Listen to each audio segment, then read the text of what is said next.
I found something funny this weekend that I would like to talk about. Finding something funny in the world of football and talking about it every day is basically the long form name of this channel.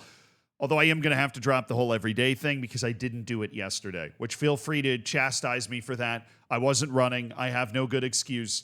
My mom was in town. That's actually a pretty good excuse. I was sleeping on the floor of this room, actually. I gave my mom my room because I'm a good son, and that's what you should do.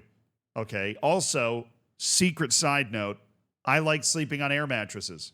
I like my own mattress more, but I think air mattresses are on the more comfortable side. They're at least a B tier mattress. The trick is you just de-inflate it a little bit so that it kind of like hugs you a bit. I would prefer an air mattress over most hotel beds that I sleep in. I'll be honest. I feel like that's a bold statement to put out online, but I'll put it out. Wait, no. Look, air mattresses, fantastic.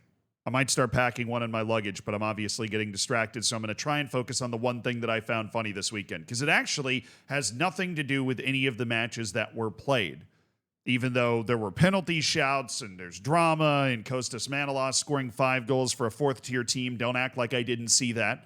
Of course I saw that. I've got my sources, my spies everywhere. I'm like the master of whispers from Game of Thrones. I've got all of you guys tagging me on stuff on Reddit, Instagram, and Twitter all over the place. I can barely keep track of all of the nonsense that's happening in the world anymore. But one thing stuck out to me in particular. I just had to point out the idiocy of the entire situation. So you might have heard of Newcastle, right? It's this club, just got purchased by Saudi Arabia, right? But it got purchased not by Saudi Arabia, by Saudi Arabia's Public Investment Fund, okay? The PIF, which I'm going to use as, the abbreviation because that's the abbreviation that they use for that thing. And that deal was brokered by a woman named Amanda Stavely. Amanda Stavely looks like the villain in a horror movie. She gives me the creeps. She's always kind of freaked me out. But she was the public face of this deal to purchase the actual club. And what I've discovered via this article written by Gordon Rayner for The Telegraph, which is Newcastle United Takeover was controlled by Mohammed bin Salman, obviously, leaked WhatsApp suggests. I'm sorry. Apparently, according to this article, we were supposed to be pretending that the actual Saudi state was not behind the purchase of Newcastle, that the people in charge of the Public Investment Fund, which, by the way, is Mohammed bin Salman, who is the crown prince of Saudi Arabia, the de facto ruler of Saudi Arabia, as he is referred to in this article and by basically everybody else on the planet, because allegedly MBS still has a dad that is alive that is the leader of Saudi Arabia. I feel like I've never even seen a picture of the guy. That's MBS. That's the guy that you always see as the representative of Saudi Arabia, as the leader of Saudi Arabia. And we were apparently, and when I say we, I mean the Premier League, we're pretending that he was somehow not involved in the purchase of Newcastle. That is psychotic level. That's psychotic levels of delusion, as Gordon Rayner is able to point out, because somebody has managed to get into Miss Stavely's WhatsApp and has come out with truly spectacular messages like the Crown Prince is losing his patience. If the Crown Prince is not involved in the purchase of a club, then why is the Crown Prince losing his patience have anything to do with the purchase of the club? If it really is just the Public Investment Fund that is making a move to buy Newcastle, somehow separate of MBS, who obviously is the leader of the Public Investment Fund and the leader of Saudi Arabia, then you just like this. This isn't even suggesting, right? This is just, he's obviously involved in it. And now, why does that matter? You might be sitting there going, why does it matter? And don't worry, I hear you. I hear you through the screen from the future. I am an oracle. I put my hand on the camera and then all of a sudden I can divine your every thought as you watch this video. Yeah, but why does this matter?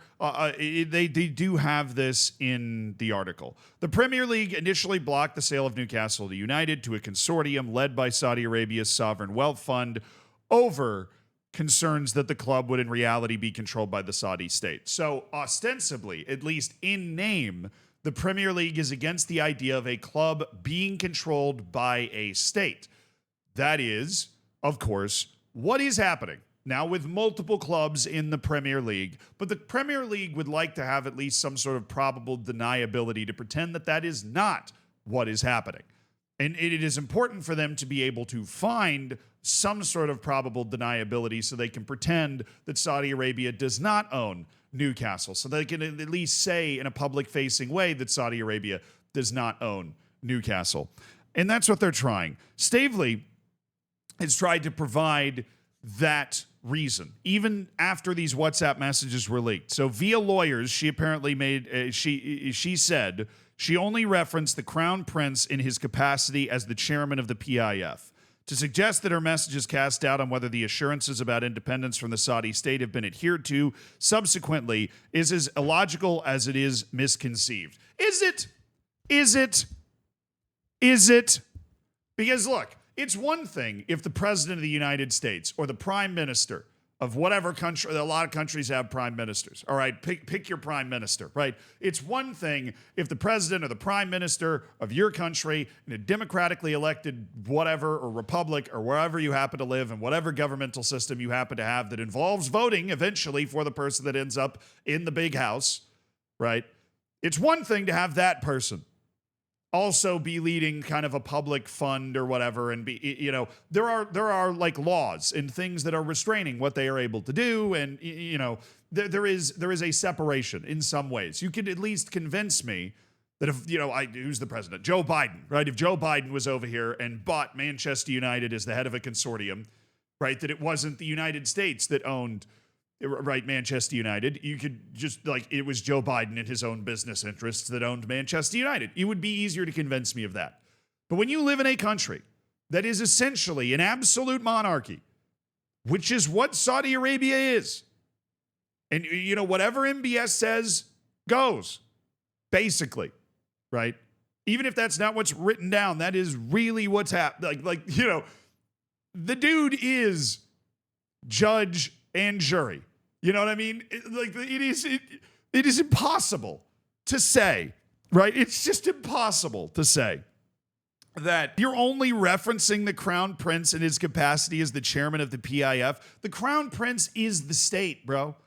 That's the way Saudi Arabia has set up their government, right? He is the leader of the government. It is very, very difficult.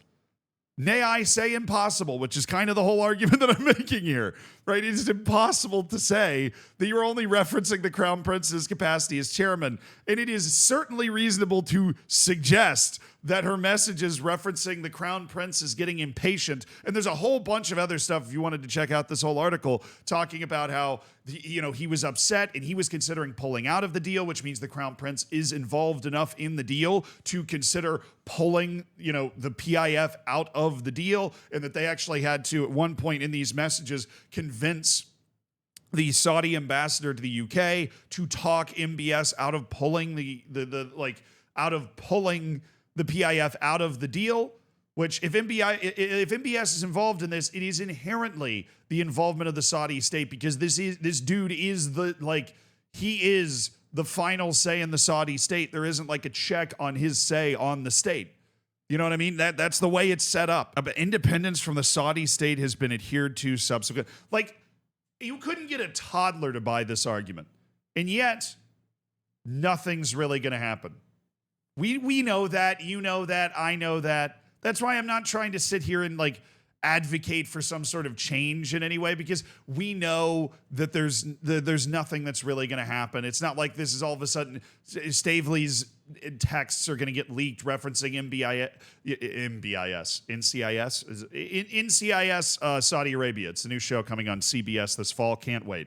But no, seriously, these messages referencing MBS as being an integral part of the negotiation of the deal, none of that's going to do anything. Everybody's already taken the money and run. The Premier League has at least tried to pretend to create enough like deniability so that it can sit there and go, hey, we didn't let a state buy it. It's the PIF. And MBS just, you know, he's only being referenced in the negotiations as the head of the PIF, not as the head of the Saudi state. You know, that, okay. Fair. But it's worth mentioning that the sale eventually went through because the Premier League was the Premier League was given legally binding assurances that the PIF, which owns 80% of the club, was separate from the Saudi state. I mean, that's just the final word on that then. How could we not go against that? How could we not go against legally binding, quote unquote, assurances, right? They're legally binding. Perhaps the most interesting part of all of this is that foreign states are apparently not banned from owning Premier League clubs under the rules, but the Saudi state was accused of illegally pirating the league's games on a state-run channel, which presented a barrier to ownership. So it's actually not illegal for states to even own clubs. The only reason is the Premier League had a bit of a showdown with the Saudi state over them pirating the Premier League matches on a state-run channel. Bro, of course, the only thing the Premier League would at least try to dig its heels in on is piracy. The WhatsApp messages suggest it was the Crown Prince who had the ultimate say over the purchase. I'll say this right now. The entirety of the purchase of Newcastle, I would have been stunned if it was any other way. And guess what? It wasn't. And that it doesn't really matter, does it?